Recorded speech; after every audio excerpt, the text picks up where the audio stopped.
Hey, Mega Moms, Jessica Hensley here with Real Estate Mega Moms, where we help moms create a life and a business that they love. And we're going to talk about in part 2 of this 2-part podcast about how to run a micro team and what that looks like in the summer. We're going to talk to Stefanie about her family micro team. Of course, you know, if you go on vacation, that means you have your whole team. And she did talk about how they handle that. But I thought you might want to know, what is a family micro team and who does what and how did they decide and how do they keep it all straight? So I just want to talk to Stefanie and pick her brain a bit about how she runs her family micro team. Yeah. Yeah. Yeah. Steph, I get tongue-tied so easily. I just laugh at myself. I feel like I have to repeat myself so many times. But yeah, Steph, so if you want to share, what is a family micro team? What does that even mean? Oh, I love this. So, I think it's kind of forever changing just because life changes. But so Brad and I and Jacob are just kind of unique. So I started for business about 17 years ago, and I was like a solo entrepreneur. And I built a team, went back down, built a little team, and then basically Brad joined me about 11 years ago, and then it was just going to be him and I. And then Jacob decided after he graduated from college that he was going to join us. So we've decided that the three of us were going to be together and we're going to build this team. We do not want to have other agents. We want to, have anything that we hire, we want it to be someone that we can hire outside of us and basically 1099. And I'm sorry, I'm in a coffee house right now, so this noise that you're hearing is coffee house business. But and if we need to, we can always do this again too. But we're gonna go ahead and we'll go ahead and do the podcast. But ladies, just know if you're like, oh, there's too much background noise, we'll do another one. Just ask us. Okay. Well, go over a little bit of our job descriptions, and then also right now, just as a little bit unique because I did have neck surgery last year, so I am on medical leave. So Brad and Jacob are really kind of taking over a lot of my job description still, but I'll go over kind of what our job descriptions were before I took off. Really, as a team leader and owner, my major job description is to scrub for business and build the business. And so I'm really just kind of that big umbrella of just the business. And I'm sorry, all of a sudden started getting really loud here. So I manage the staff. I'm overall business ideas and management. I assist the project manager in creating marketing plans and advertising and procedures. I go on lunch, dinner, social events, dates with past, present, and potential clients. I create yearly goals, team business plans to be managed by the operating manager and project manager, which are Jacob and Brad. I do initial meetings with new clients, help clients buy and sell homes and show and list homes, along with the boys, which we'll get into later. Price reduction, listing extensions, along with the operations managers as needed. Problem solver as issues arise, along with team input. I recruit downline as needed for EXP, and that's something that was kind of added when I joined EXP. Attend EXP functions, handle referrals, incoming and outgoing. I put Mega Mom on there because Mega Moms, I am part owner of Mega Mom, so that's part of what I do. Attend coaching and any speaking events. Well, and I think that what we could do is, if somebody wants a detailed list of your job descriptions and the boys' job descriptions, and we say boys because that's how she refers to Brad and Jacob. But anyway, if you want that, ladies, just let us know. You can comment below. I'm sure she'd be happy to share that. But I think let's do like an overview. So overall, the team leader is the person that is winning the business. They're the face of the business. So Stefanie's team is actually called the Stefanie Stockberger group, right? Yep. And you guys even talked about doing that at some point, but really you had the 10, 15 years of experience, reputation, brand, knowledge, all of that. And Brad and Jacob are happy for you to be the face. They're like the perfect, yeah, they want to support you. And that's exactly what you need with the micro team. Yes, for sure. And you're right. I have always been open to changing the name. I've really wanted to change the name. However, when you're in the community this long, it's tough because before I was in real estate, I was in human resources. So I built my name, my name and my business, and so I didn't want it to hurt. However, if Jacob does take over the business after we retire, I also am open to changing the name at some point. So, and I think we should talk about that too, Steph, is how micro teams. I was talking to a guy yesterday, well, a couple days ago, and I'm going to meet you real quick, Steph. I was talking to this guy in California. He had read the Micro Team Mega Results book, and he said, I love this model because it's sellable. And I think that is something we should all think about, like whether you're going to be passing your team to the next generation, or you want to do this for 15, 20 years, and then eventually maybe sell it to somebody within the team, somebody out of the team, what have you. The micro team is really sellable because what you're doing with this model is you are building a book of business. And when I say a book of business, what I mean is all of these different transactions, all of these different connections, all of these different people that you accumulate within a systemized and organized database that you're communicating with on a consistent basis, monthly, weekly, whatever, that is easily transferable to somebody else. And of course there's a plan with that of, how to introduce a person so that way your group kind of adopts them as the new leader of the team. But I think that's something we should all think about. It's a lot harder to sell a mega team whenever the person that is in front of the client is another agent, and the agent it's so easy for them to just take all of the transactions that they helped with and they assisted with them to either a new team or, their own solo business. And that's kind of what I ran into. And I was so tired of having to continually start over. I just wanted to pour into my group, pour into my, I call it my friends and family. That's our friends and family group. And I wanted to have loyal, raving fans that didn't have to fight for their business. It's a business that I love working with, And so anyway, I just wanted to say that because you said that eventually Jacob might take over. That would be amazing. And you're really set up to do that with this family micro team. Yeah, that's definitely the plan. And that's super exciting because, in the next 5 to, 10 years, that is the plan. So, operation manager, that is actually Brad. And this is where the micro team really kind of comes into play. So he helps the clients buy and sell homes. He loves administrative tasks. So he really is kind of the person that takes the file after it goes under contract. So him and Jacob really do show the homes, put the client under contract, and then he kind of takes it from there. Schedule and attend inspections. He also does that. He helps negotiate inspections with stuff as needed, which he really is doing that right now, most of it.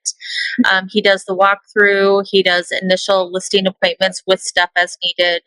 Client calls for questions during listing inspections, vendor coordinations. He works with his own personal buyers and sellers.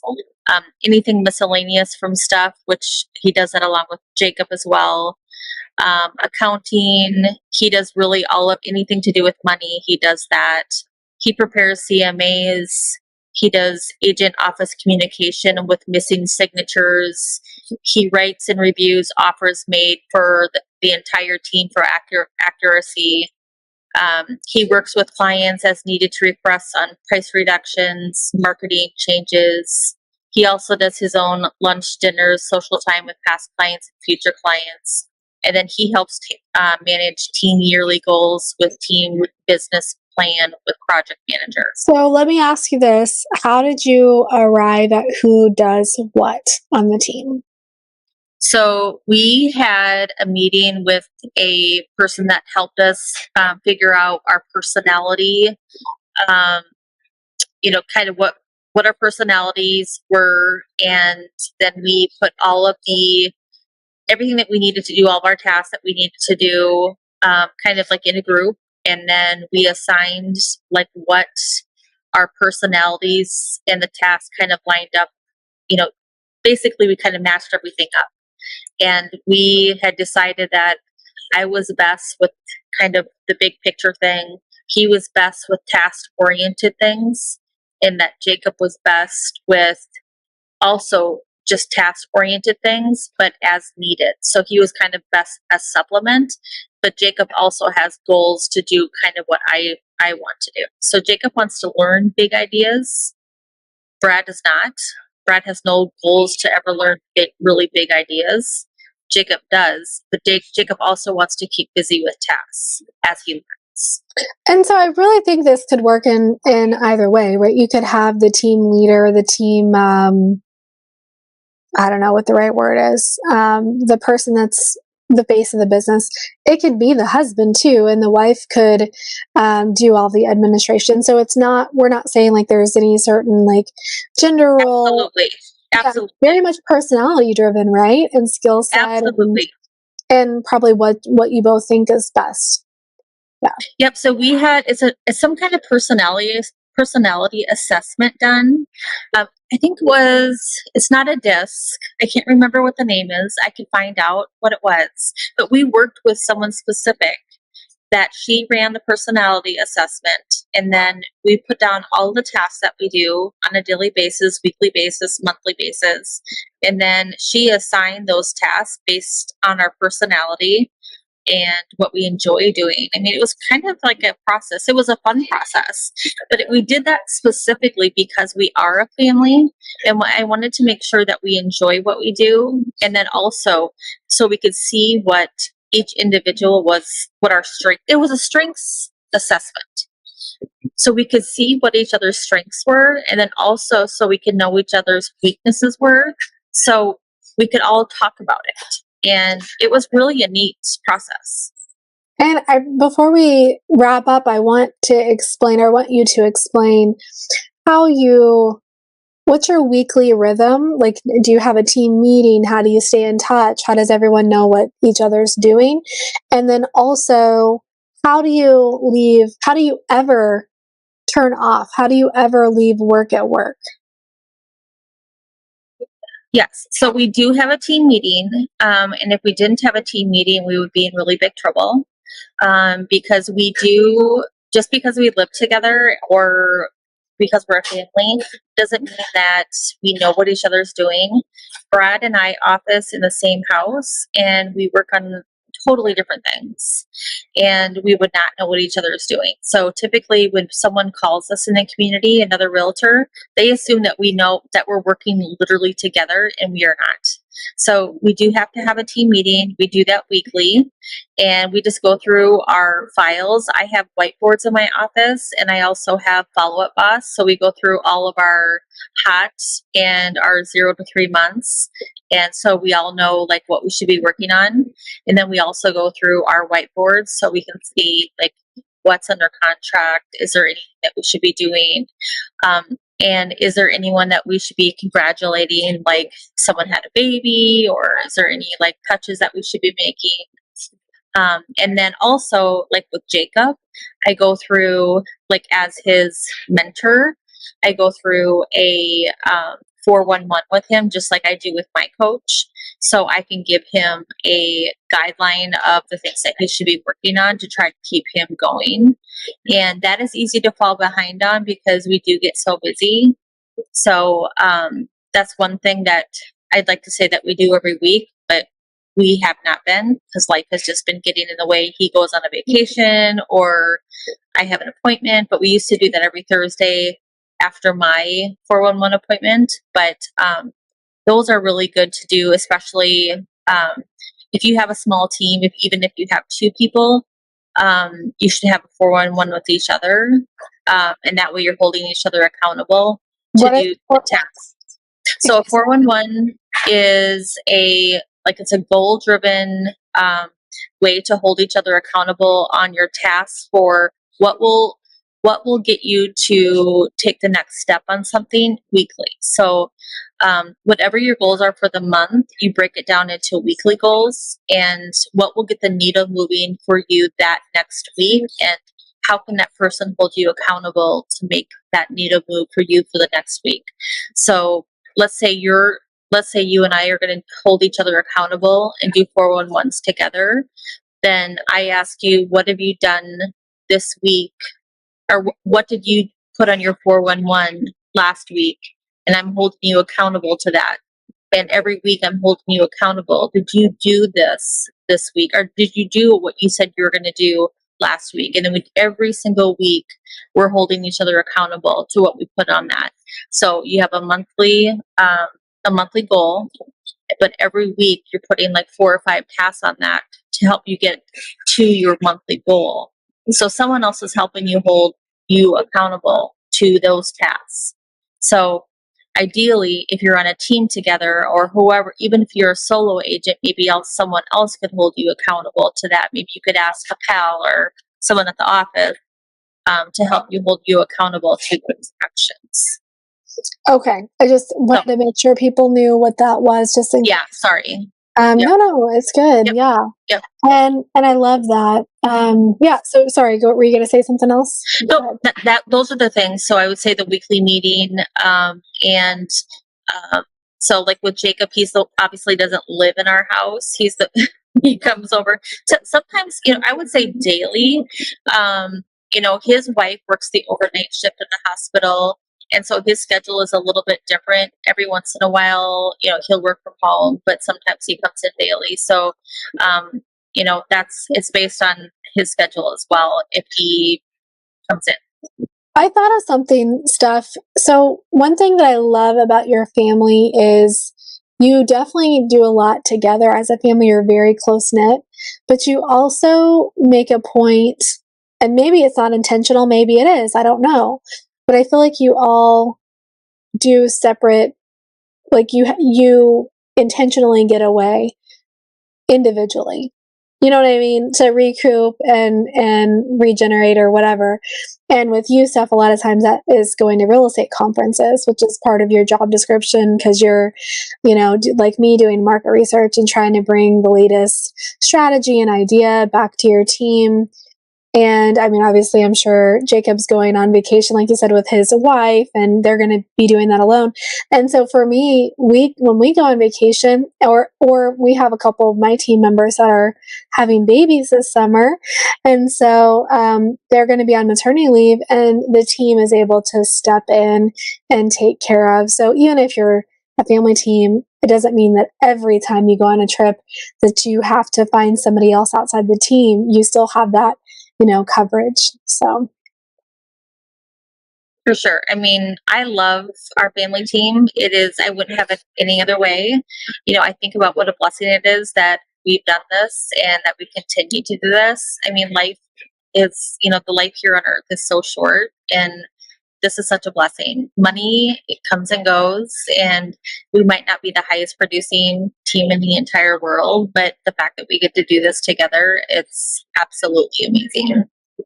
And I think that everyone that is looking at production as the end all be all for success needs to reevaluate your priorities, because I can tell you, especially with the micro team, you're going to have more profit than you would with a mega team model or a traditional team model, because you're keeping more of the percentage of the transaction in your pocket or in your bank account.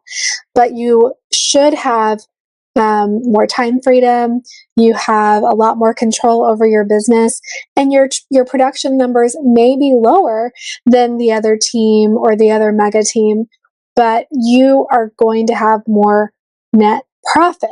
So what is the goal? I think for most of us, most moms, the reason we start a team is because we want help and we don't want to have all of it on our shoulders. And where most of us go wrong is we hire another agent thinking they're going to solve that problem for us. And in reality, it just creates more work and headache. So I love that you have a husband-wife team or a family team.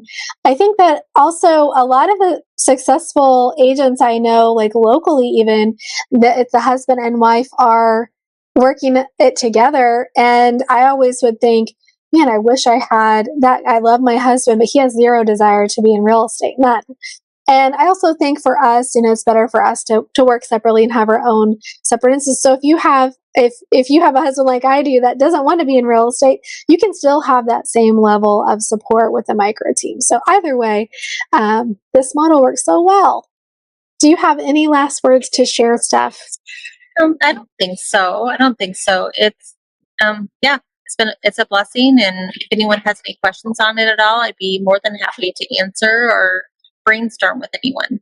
Stefanie and Brad actually are going to be offering coaching to husband-wife teams on how to change their husband-wife team or family team into this micro team model, so you can have more of the systemized approach and clear job descriptions. And it really, I know she would tell you, like it saved having the clear boundaries and having clear expectations has saved their marriage too. Like it can also be really hard, right?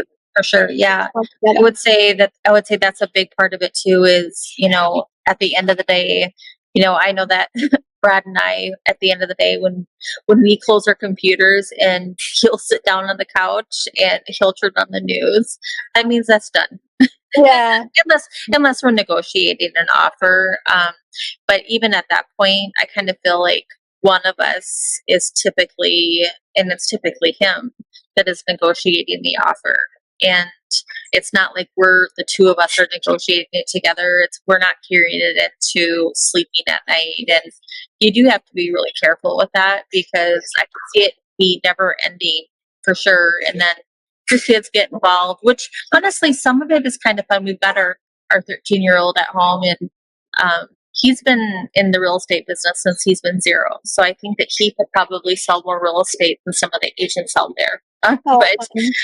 But you don't want it to be all about that, where, your kids are sitting at the dinner table and all they hear is real estate too. I mean, that's not. Yeah, absolutely. So Stefanie and Brad are going to be offering some coaching services with the micro team program. So if you are a husband and wife team and you are interested in learning how to change your team into the micro team, or we are even offering coaching for men as well that are wanting to go from solo agent to micro team, or maybe you're a normal mega team leader, traditional team leader, and you want to change that to micro team. So we are offering that. It's a special call, so moms, don't worry. We still have the women only calls as well. I know that that's like a very protected and safe space, and that's not going away. But we've had a lot of request from men of, hey, we want to learn how to do this too. And so we have the system down, we have the playbooks, we have everything is plug and play. So come on in, we've got you, we can help you set your business up. All right, we will see everyone in our next episode. Everyone have a great week. Bye. Yeah. Yeah.